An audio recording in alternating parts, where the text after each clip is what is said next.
escrita.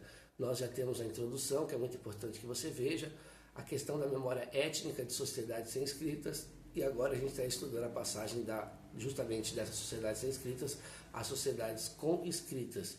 E aqui o Legoff começa a entrar na questão da escrita palavra por palavra, o que ele vai chamar de vou ler aqui, mnemotécnicas, né? Formas de decorar e transmitir a memória por meio de técnicas de memorização.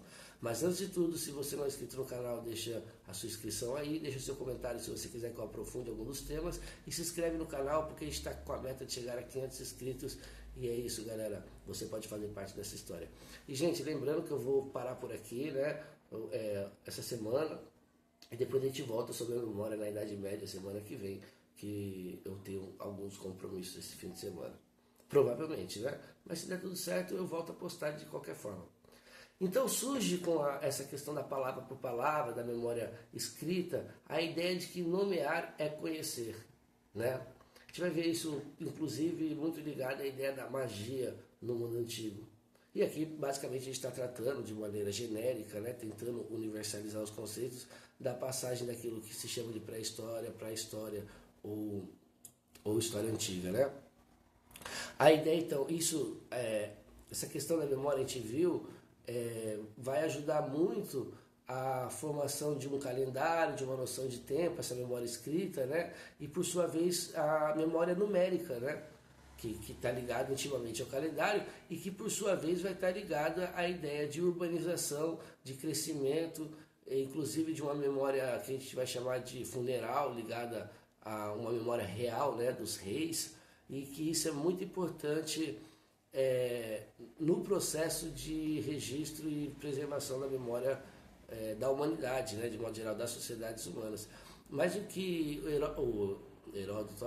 o Legoff mais foca aqui é que com os gregos e com aquele contato que eu até comentei sobre com o calendário fenício e tudo mais, houve uma evolução para uma memória coletiva, né, o que o Legoff atribui à evolução, para uma forma mais perpétua e consistente de transmitir a memória, e cada vez uma memória até mesmo, vamos dizer, com a filosofia mais sofisticada no sentido de complexa, né? E se desvincula pouco a pouco do mito, mas isso é um processo de longa duração.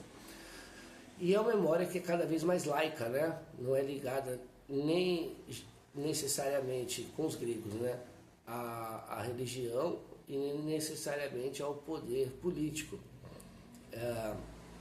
O que o Legoff vai chamar de pessoas que estão... Isso também ocorreu na sociedade sem escrita, e é importante a gente entender que esse processo não é tão rígido, né? Um processo que demora para se desvincular da oralidade e se apegar à escrita, eu diria até mesmo uma longa duração, que até hoje não se concluiu em todas as comunidades, como eu citei, as comunidades tradicionais ou originárias aqui do Brasil. Pessoas encarregadas nessas sociedades de guardarem a memória coletiva. Ali a gente tem, por exemplo, o Legoff cita a ideia do Thoth, né? Que é o deus da escrita egípcio e também deus da magia, que depois vai se tornar Hermes na Grécia, e como a escrita, a magia, a preservação da memória são coisas intimamente ligadas, né? Na Grécia arcaica, por exemplo, surge até uma deusa da memória, né? Menimose, a mãe das musas, onde se inspira a história, a música, o teatro, a poesia, são todas as musas. E para os gregos, naquela visão junguiana, vamos colocar assim, de tentar entender por arquétipos, tudo isso é fruto da memória. Todas essas artes, todas essas musas inspiradoras partem da memória. E aí, isso vai se sofisticando, o ensaio do Legoff é muito interessante, ele falando dos pitagóricos, por exemplo, e seus exercícios de memorização, que intimamente ligado à matemática e durante muito tempo também ligado à história, né? Como se conhecer a história era decorar datas, decorar nomes, e como essa memória decorada, ela perpetua nas sociedades, né? Onde que a gente está perdendo um pouco disso e também tem seu lado negativo. Aqui na minha página 401, o Legoff diz: esta colocação da memória fora do tempo separa a memória da história. A memória pode conduzir a história ou distanciar-se dela. Então, história e memória não são a mesma coisa, né, gente? E que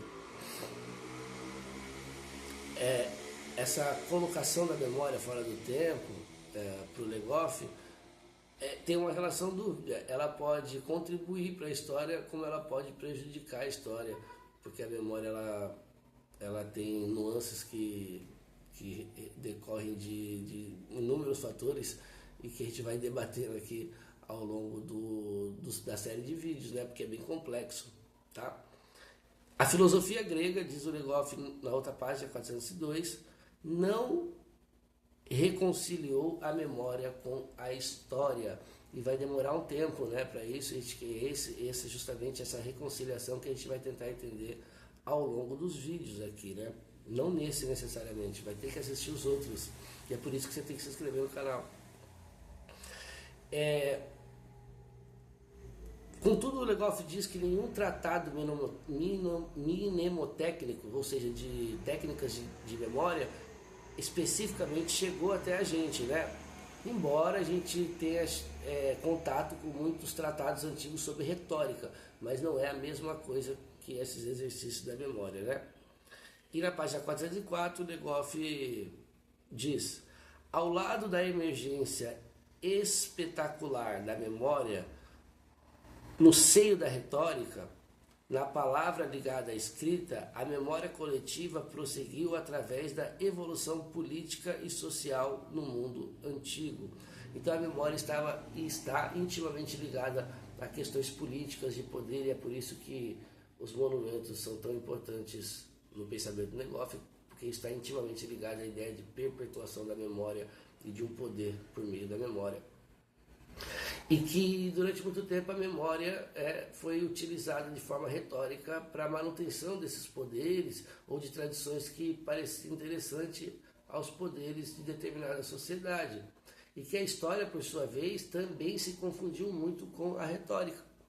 E que a função do historiador, como a gente viu aqui, não é fazer da história um instrumento de retórica, mas de ciência, beleza? Então acho que é por aí. E aí a gente deixa para o próximo vídeo, semana que vem, possivelmente, para a gente tratar sobre a história e a memória medieval, muito importante. Eu quero falar de Santo Agostinho aqui. Valeu, galera, tamo junto, aquele abraço, bons estudos.